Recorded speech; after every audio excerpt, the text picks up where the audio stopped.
Hello, everyone. I'm not Sterling. I'm just filling in for him.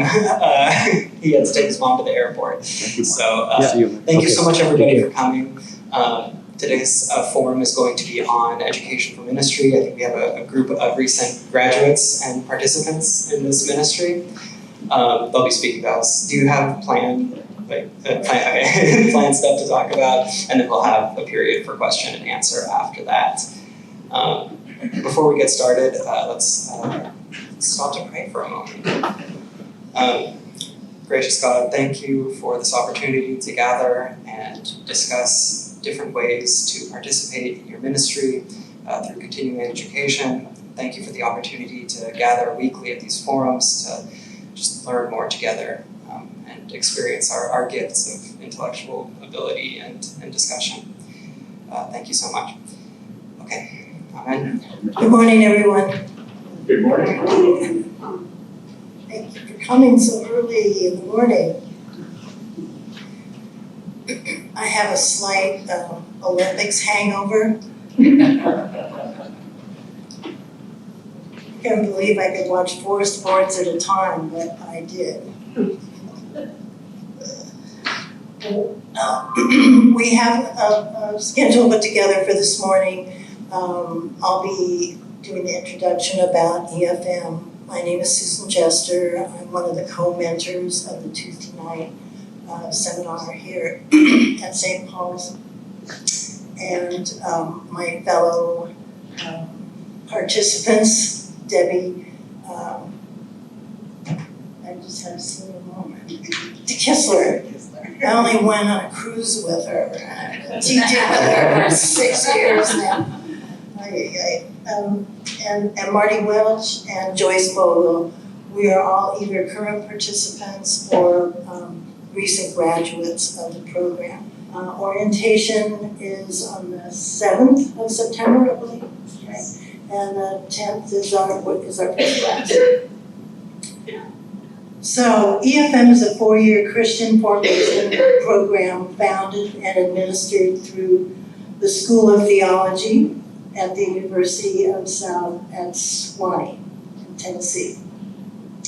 The seminar group is the nucleus of the Education for Ministry program. A group consists of 6 to 12 participants and a trained mentor who meet weekly over the course of a 9-month academic year. These meetings are usually from 2.5 to 3 hours in length. The program is sort of based on a 2-rail fence.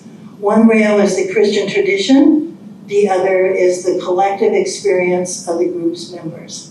The rails are linked by fence posts, which represent the seminar sessions where life and study meet. The fence is grounded in the soil of regular worship, which is vital to the life of the group. Participants are given weekly assignments to study with the help of the EFM reading and reflection guide. Participants are responsible for setting their own learning goals. They spend between 2 and 4 hours in study and preparation each week. In the seminar, participants are invited to share their insights and discoveries, as well as to discuss questions the study materials raise for them. Through discussion and guided reflection, the seminars furnish an opportunity to deepen understanding of the reading materials. More important is the development of skills in theological reflection. The goal is to learn to think theologically. By examining their own beliefs and their relationship to our culture and the tradition of our Christian faith, participants can learn what it means to be an effective minister in the world. In coming to terms with the notion that everything we do has potential for manifesting the love of Christ, we discover that our ministry is at hand wherever we turn. Seminar groups work under the leadership of mentors trained by Education for Ministry who serve as guides and administrators. They are not teachers in the traditional sense and are not tasked with the imparting information about the Christian tradition or the contents of study. The role of the teacher is built into the program materials. A mentor is an enabler rather than an informer.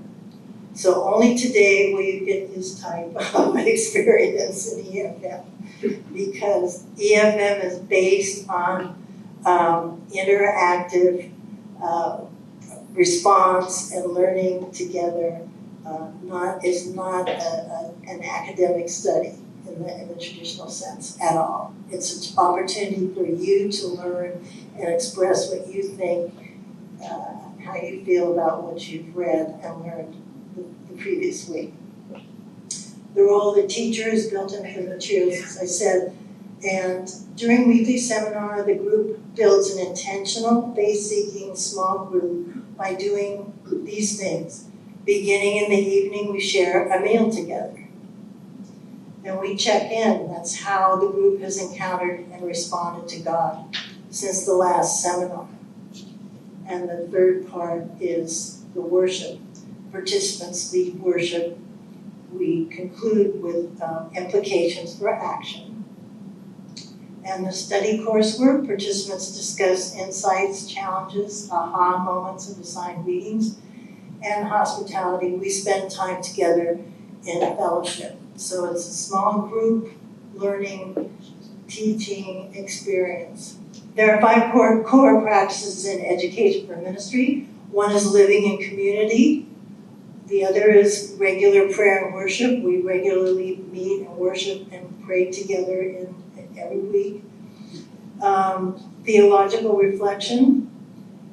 Examining life through a theological lens is the central spiritual discipline in education for ministry.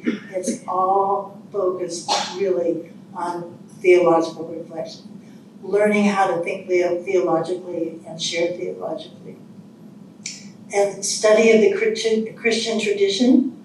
And last, vocational discernment. So at the end of 4 years, hopefully you have some discernment about what your personal ministry can be in life, in your daily life and walk with Christ.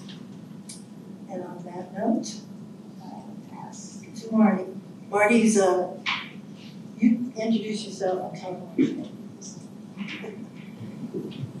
How's that? Can you hear me okay? Hi, my name is Marti Welch Doyle, and I'm beginning my 4th year this year in EFM. Last week, the 4 of us, Susan, Debbie, Joyce, and I, met and discussed what would be most important to share with you today.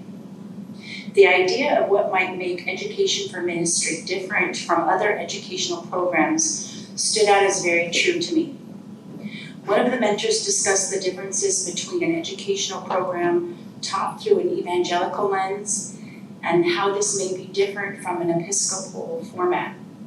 And what spoke to my heart was the essence of community inherently structured into the education for ministry curriculum. And how within this community format, I found myself, with God's help, to create changes within my own life. Community is often mentioned in both the Old and the New Testament. The Apostle Paul taught about living together in Christian love, and both Peter and Paul urged believers to build a spiritual temple in Christ's community living. And just this past week, my son, he didn't realize it was a Bible verse, but it was a Proverbs verse, as iron sharpens iron, so one person sharpens another. And in the past, when I embarked on journeys of change, or to create a more spiritual path for myself, I attempted to do it alone, with God, but without other people. I very often prefer to be engaged with humankind from afar, to love the world and everyone in it, but without actually engaging with them. And this problem that this has created is that my discipline is great for about 2 weeks, and then I revert back to my life without learning, leading, or even talking to God. And what I find with EFM is that the gently enforced discipline encourages me to stay on this path of God's love. When I reflect upon the past 3 years and what I'd like to share with you, It's about the process that has been occurring really the past 3 years. It's affected me both individually as well as within my different communities. Personally, and kind of looking at it metacognitively, it's as if my brain has changed somewhat as a result of this study. I feel that the neural connections of my brain have somehow physically connected to some long lost knowledge within my soul. And this has in turn found its way to my innermost core and is subsequently spread into my heart as a breath of fresh, loving air from God. And this energy has combined my mind with my heart and has changed my perceptions of what is important in my life. This individual neural connection change has also altered how I behave within my communities, because I now long to, and very often do, engage in conversations with people about their spiritual practices, and these connections are sacred to me.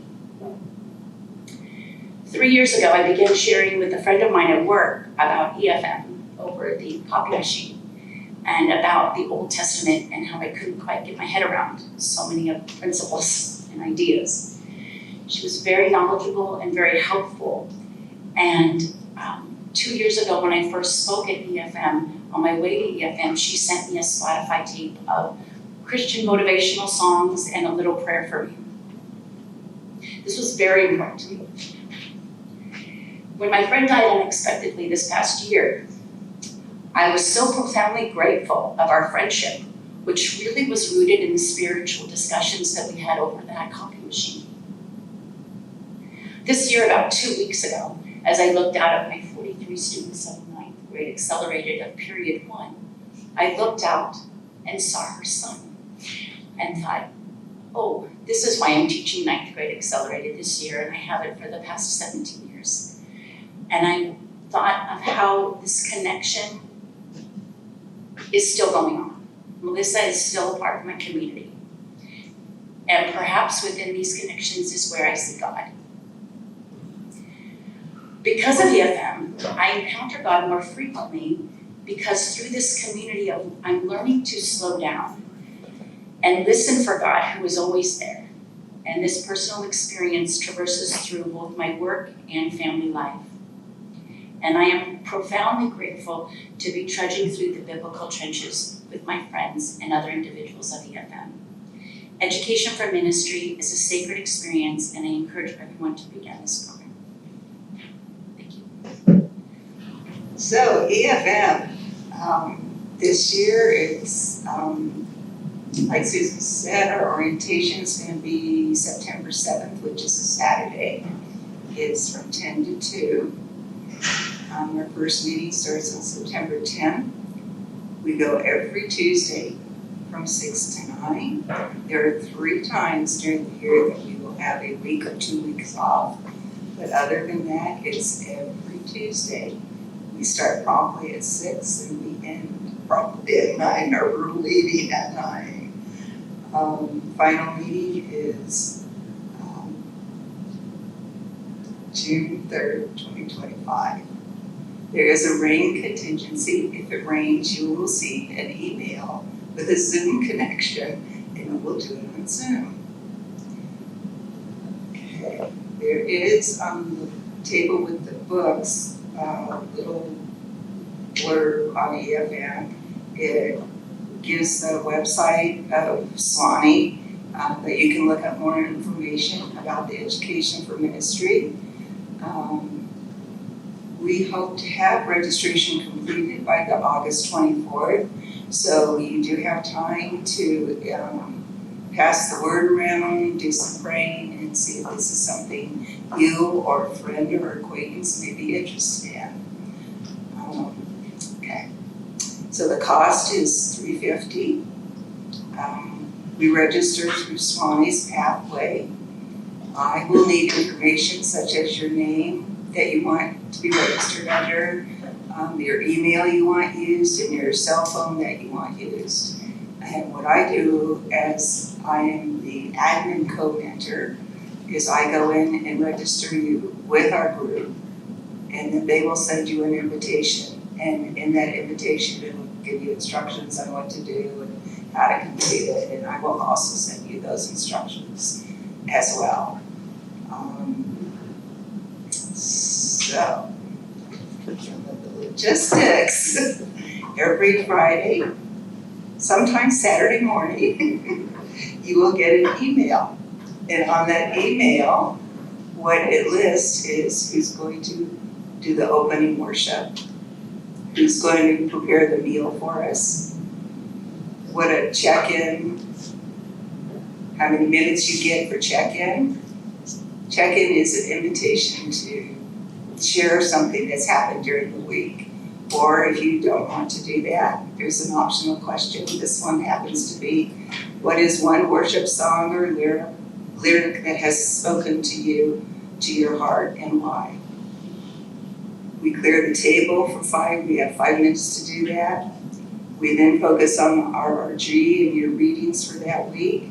Each person may have up to 4 minutes, and then each year has a 5-minute period that we talk together. I hope that makes sense.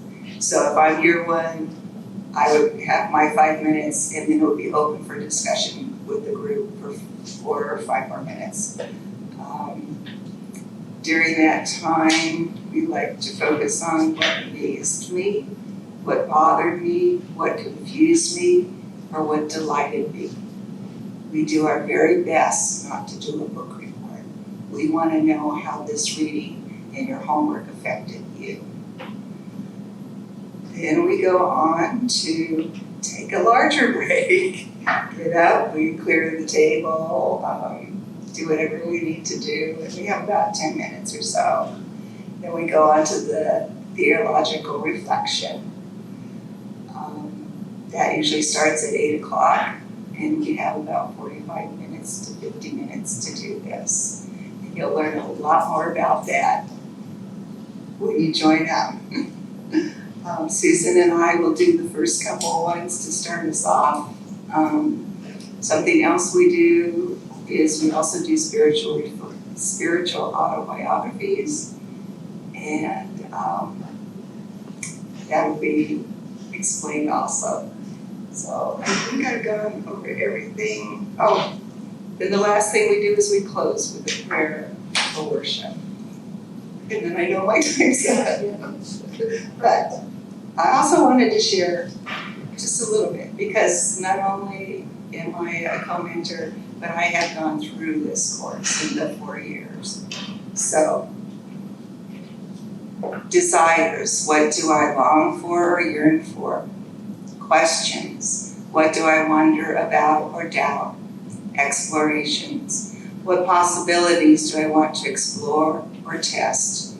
Affirmations, what am I coming to believe or affirm?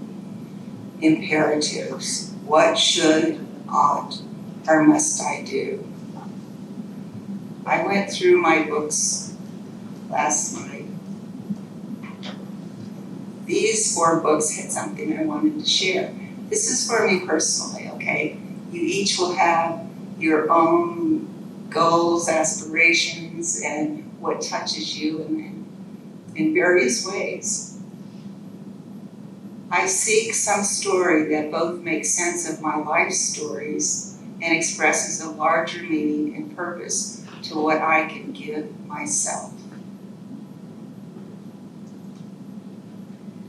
All of us see things from our own perspective.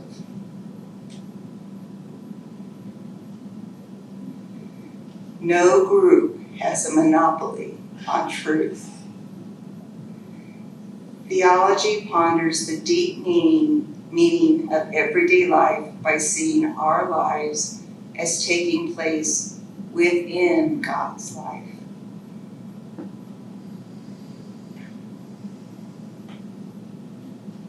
When you join up, you will learn that I am one who has emotions and feelings, and it's a safe place to have those and express those. And so these are things that encourage me to be who I am, what I am, and help me on the journey that I am on. Good morning. Good morning. So glad that you're here and to hear about EFM. It's a wonderful program. I hope you've already heard that, but I'll try to reinforce it here. My name is Joyce Vogel, and I graduated, yay, in July of this year. I began my EFM journey because of a competition with my two sisters, and also a need to integrate my Christianity into all aspects of my life. Both of my sisters have, in my mind, considerable notoriety. One of them has a master's degree in health administration. That in itself, managing actually the largest hospital in Seattle, it is quite a chore, and she was very, very good at it. The other one has published a book, and yes, I have them in my trunk. If you want to buy one, I have them in my trunk. And she has another one in the works. And so I spent a lot of time. We're 4 years apart, Seattle, the Bay Area, and here. So we're strung down the West Coast. And I spent a lot of time about how I could compete with them. This is somewhat blown up, but it is indeed a true story. I can see Sandy and Jill there. Happy birthday, Sandy, by the way. No, it's Jill. Yeah, thank you. Anyway, so I had been aware of EFM for many years, as I bet most of you have as well. And I really just didn't have enough interest to really pursue it, to be frank. I mean, I heard lots of stories about it, and so I knew that it was sponsored by the Episcopal Church. I knew it involved a lot of studying, and that was about it. Well, at this point, I had decided that it was time to find out more about it. And I, of course, I think she was here, but she's gone. I was going to give her props. I began by talking to Deepen. I mean, if you're going to talk about anything, it's a good place. She's a good place to start with. So she told me there was a lot of studying, so that was confirmed. And I think a lot of people, that's what they, all that they know about it. But that was no big deal. I mean, I've been studying all my life, and I've been teaching classes and everything. And she also said that she thought it would be a good fit for me. So I contacted Mark Patzman, who is all things EFM in the diocese, and he told me what to do, and I was ready to go in September of 2019. And if you look at my notes, you'll see I've written that date and then crossed it out, written it again, crossed it out. I'm pretty sure that it was 2019 now. So, and my diploma back there doesn't have the date. So at that time, when I made the decision, my sister, Catherine, who lives in the Bay Area, she sent me a card, and the card is back there. I too am emotional, and it's a great place to be emotional. She wrote, "Dear Joyce, congratulations on jumping in and choosing to pursue an EFM. It is the perfect match for you, and you will benefit others with your knowledge. Love, Catherine." She said it, she was right. It was perfect. I'm also glad that I kept that card. It's kind of something that throws things away, so that's important. I really saw EFM as a chance to balance my life. That's what started me, really. Until 2019, I very much had the Joyce that worked as an commercial insurance broker for 40 years, and then the Joyce who was in church and all that, and the rest of my life. In church and the theater, by the way, the theater is sometimes my church. So, so anyway, and then those never matched. Those never came together. So yes, I had many behaviors that we talk about in EFM. I was kind, I was gracious, and I displayed both of them in both parts of my life. But I really wanted to get the integration. I really wanted to have it like this. And when I think back on it, it's surprising and actually somewhat bewildering that the EFM study process even works. I mean, I don't know how many of you have been to a class where you sit there and listen to all of the people that are either going before you or after you. I haven't ever done that until I was at EFM. And you hear it week after week after week. So if you start in the first year, then you've heard everything again during that 4 years.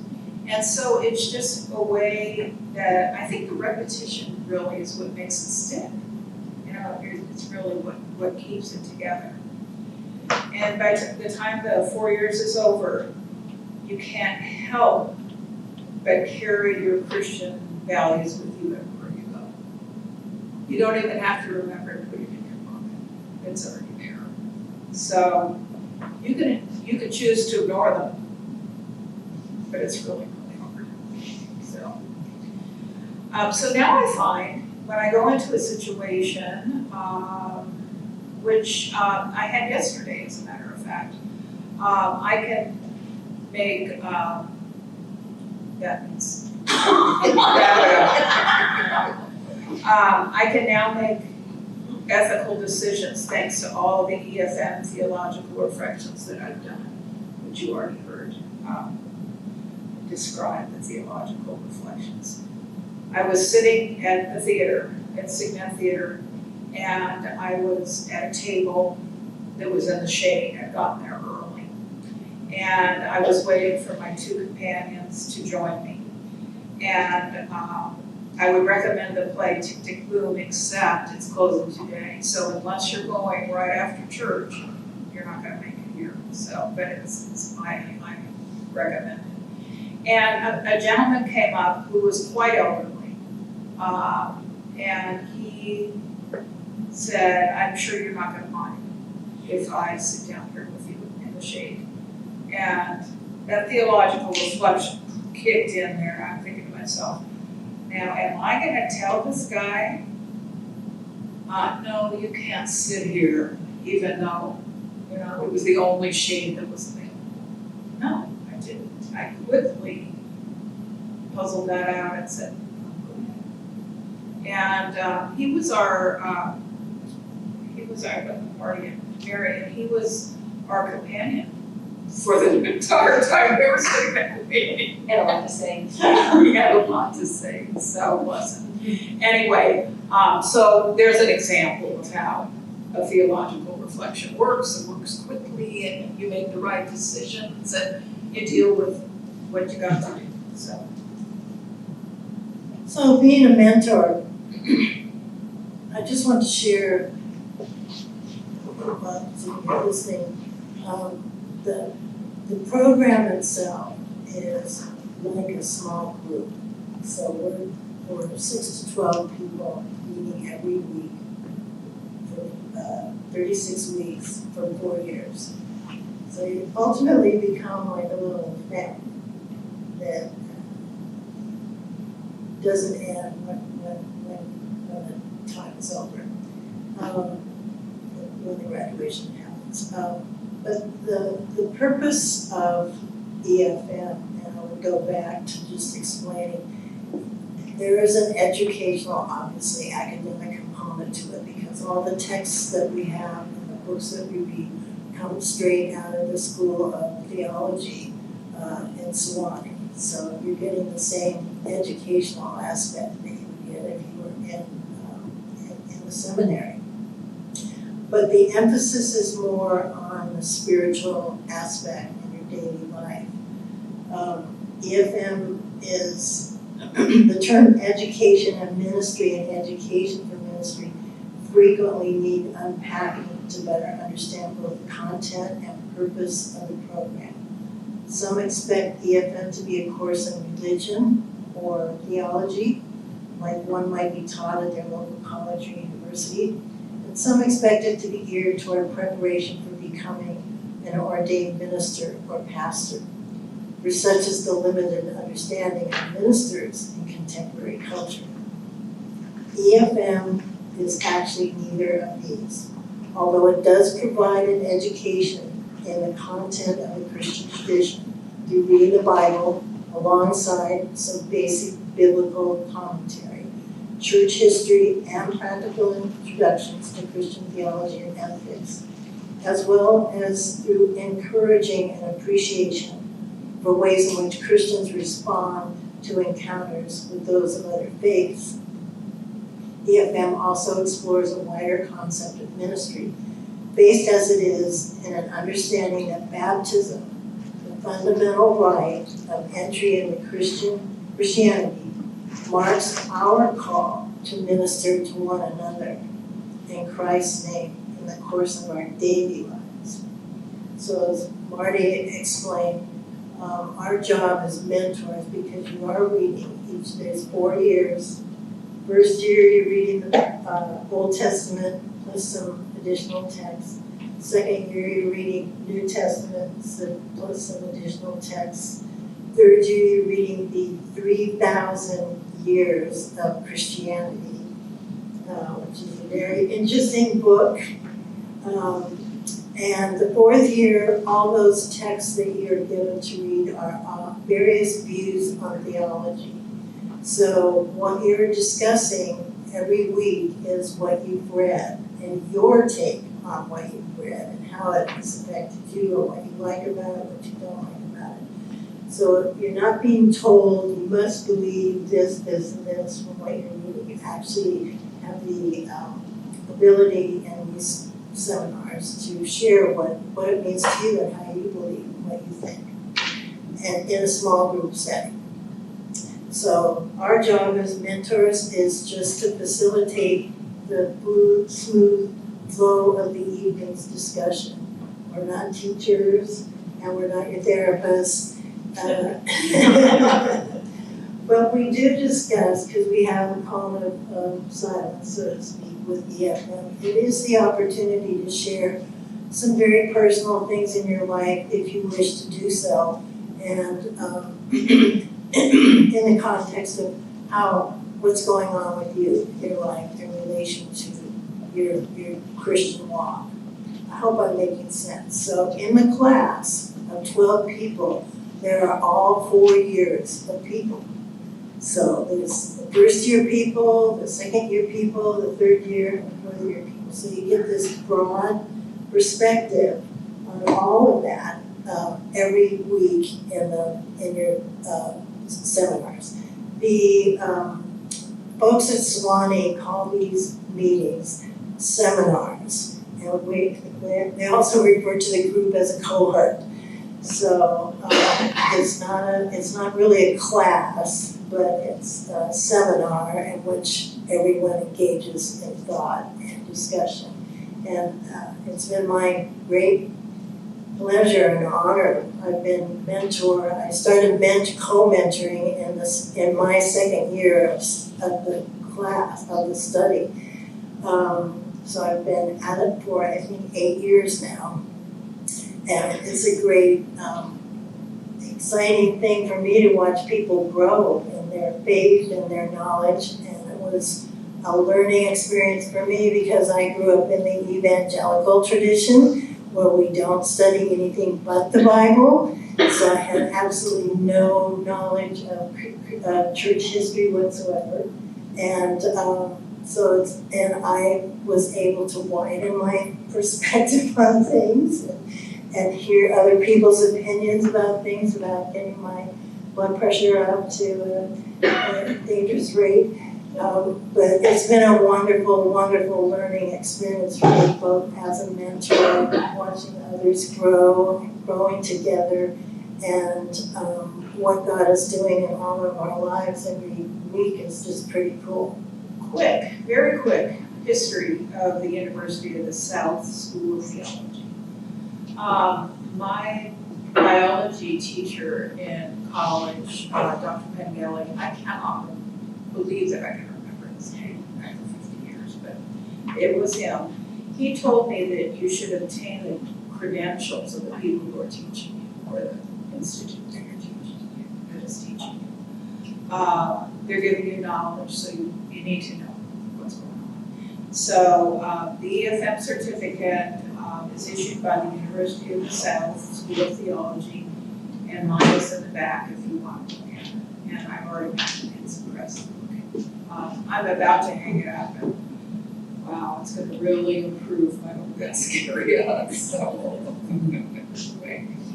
So I was curious about what this educational organization was. And with some research, I found out that it is and always has been sponsored by the Episcopal Church. The program was developed to form leaders for service to the Episcopal Church and to the world. It's located in Sewanee, Tennessee, because I was having trouble linking University of the South with Sewanee. Well, that's why. It's located right there. I've seen pictures of it. It looks like the Garden of Eden to me. Have any of you all been? Okay. I know some people have gone from St. Paul's to do other studying, and you can live in a dorm and everything when you do that. But it is, I mean, it looks like the Garden of Eden. I feel that way about USD too. If I just show up, it's gonna anyway, Sewanee looks like that. It was found, the EFM piece of it, which is a piece of the School of Theology, was founded in 1975. So it's been a while for that as well. It's an international program, and there are 120,000 participants. I thought that was a pretty big number, a pretty good number. So, and what it says in the research that I did, these participants have discovered and nurtured their call to the Christian tradition. And that's exactly what you will feel once you start this. If you look at our baptismal covenant in the Episcopal Church, it says that all baptized Christians are ministers, and God calls us to be active. So this is a great way to check that box. I am a minister, I'm called to be a minister, and this is how I'm going to do that. So, one of the items that I researched is the history of the school itself. It's in Tennessee, located in Tennessee. And the founders dreamed of a great university in their region with an emphasis on theology, and they certainly have done that. The first Sewanee trained priest was ordained in 1872. So that's a few years ago.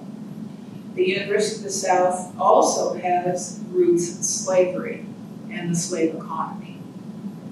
And I say that right up front because this is something that is very important to me, is to know that there's an acknowledgement, number one, that they were advanced by slavery. And number two, that they accept it and acknowledge it and do something about it. So, with further research, I was able to find that they have what they call the Robertson Project on Slavery, Race, and Reconciliation. And this group has been investigating the university's historical entanglements with slavery and slave legacies. So this project is named after the first Sewanee African American faculty member. And what it does is it seeks to help Sewanee confront the history of the school in order to seek a more just and equitable future.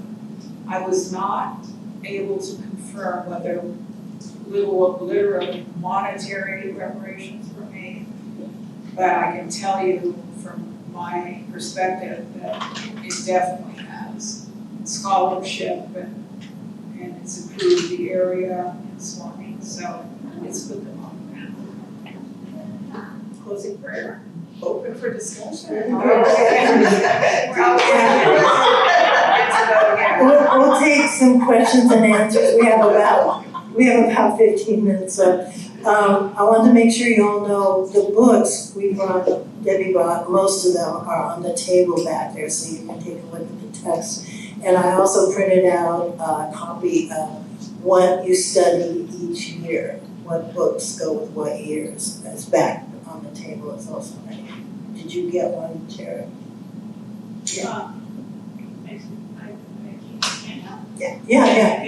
Yeah, and so we're happy to take some questions from anyone.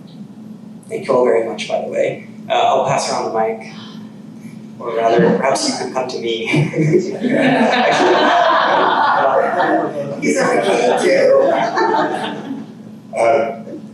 I haven't completed EFM as well. I was wondering, for people that think $350 is a lot of money, are there scholarships available?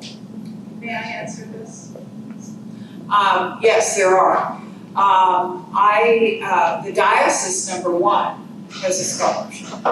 And I'm understanding that it goes banking. And it didn't when I was taking it because I applied for it and received it each time. So the diocese definitely can help you. Because it is a considerable amount of money when you add it up in the books. So yes, Tara? Is the $350 per year? Yes, it is.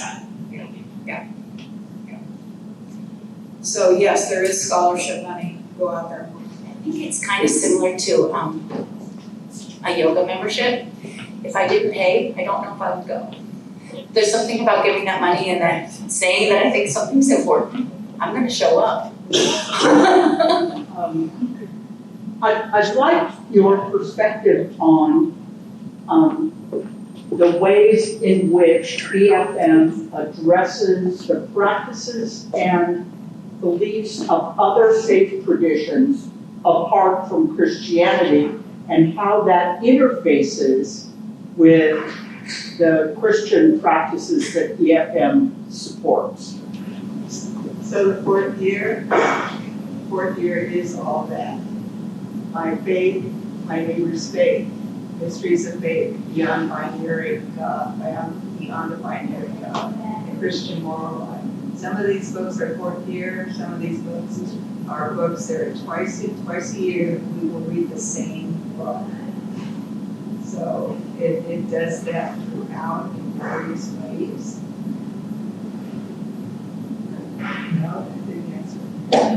It's just that I couldn't hear you. Okay, so the fourth year is all about theology, and the books are things like My Neighbor's Faith, like Beyond the Binary God, My Mysteries of Faith, Christian Moral Life. May say Christian Moral Life, but it addresses many other religions as well. We do that, our EFM does that, addresses those in various ways throughout the year and in each year. Those questions will come, if that made any sense. Go ahead. Yeah, look, I think I would just add, Sherry, that we're learning in that fourth year various theologies, various faiths, various beliefs, and there's no teaching of, our faith is the one to have, or you must believe this and this and this. It's much more about learning what the other faiths believe and having an understanding of that. And there's everything from feminist theology to LGBT theology, creation theology. We go through a whole gamut of various theologies and other faith beliefs, just learning about them, not necessarily having a conversation that you must believe my Christian faith, is understanding what the other person, where the other person's coming from. I was privileged to complete EFM. Jill and I did it together. Joyce was in our class for 2 of our 4 years.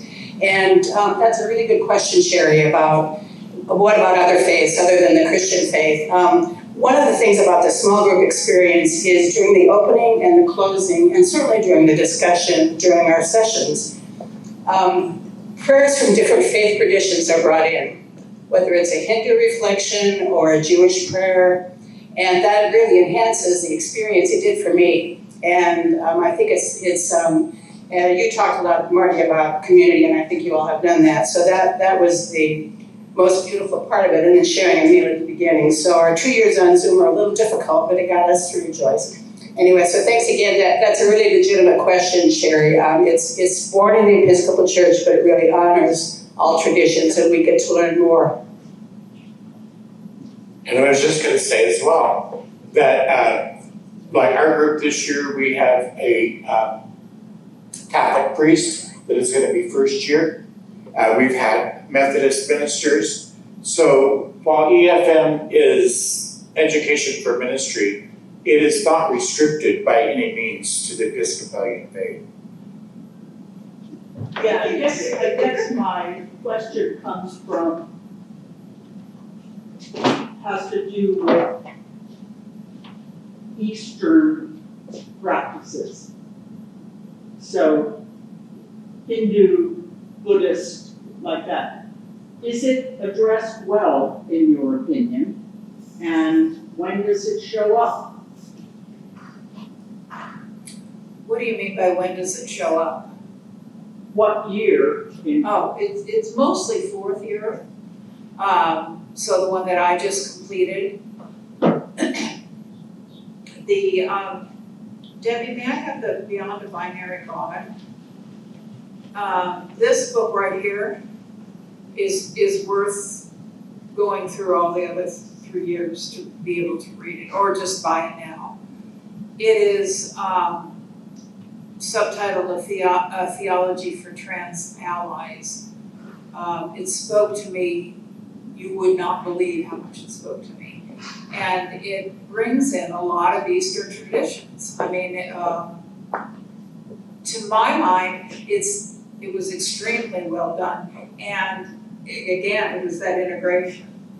You know, you will find so often, oh wait, yeah, that's just like what I'm studying, you know, what I believe. But it was presented in a book that, you know, is about trans allies or Buddhist or whatever. I mean, it does a good job. It does. And I would say that those kinds of discussions come up almost every week, really, in some form or another. And each year there is an interlude piece of the study that addresses some type of interfaith or other faith practice education. I could put it that way, I guess is the best way. But especially in the fourth year, you get every kind of theology that there is, I think. It's like a practice in how many PhDs can write things that nobody ever thought of before in 16 different ways in one book. But it's very mind expanding because it forces you to think about things that you in a totally different way than you have before. So in my opinion, they do a pretty good job of enlightening us on other faith, ways of faith and believing, especially in the Eastern culture. I hope I answered your question as best I can. But definitely the one thing I love about the Episcopal Church, especially growing up in the evangelical tradition, is the Episcopal Church has its tenets and its canons and its beliefs, but you don't have to believe any of that to be an Episcopalian and to join an Episcopalian church, because you learn very quickly, especially in EFM, everybody, all those 12 people all have a totally different perspective on what is a Christian, virgin birth, resurrection, all of that. Everyone has their own opinion and beliefs about it within the group yourself. So you learn to really, I learned, I should say, to really listen and respect and understand. I might not agree with that position, but the great thing about EFM is it's not about being right or an academic study on the history of archaeological whatever.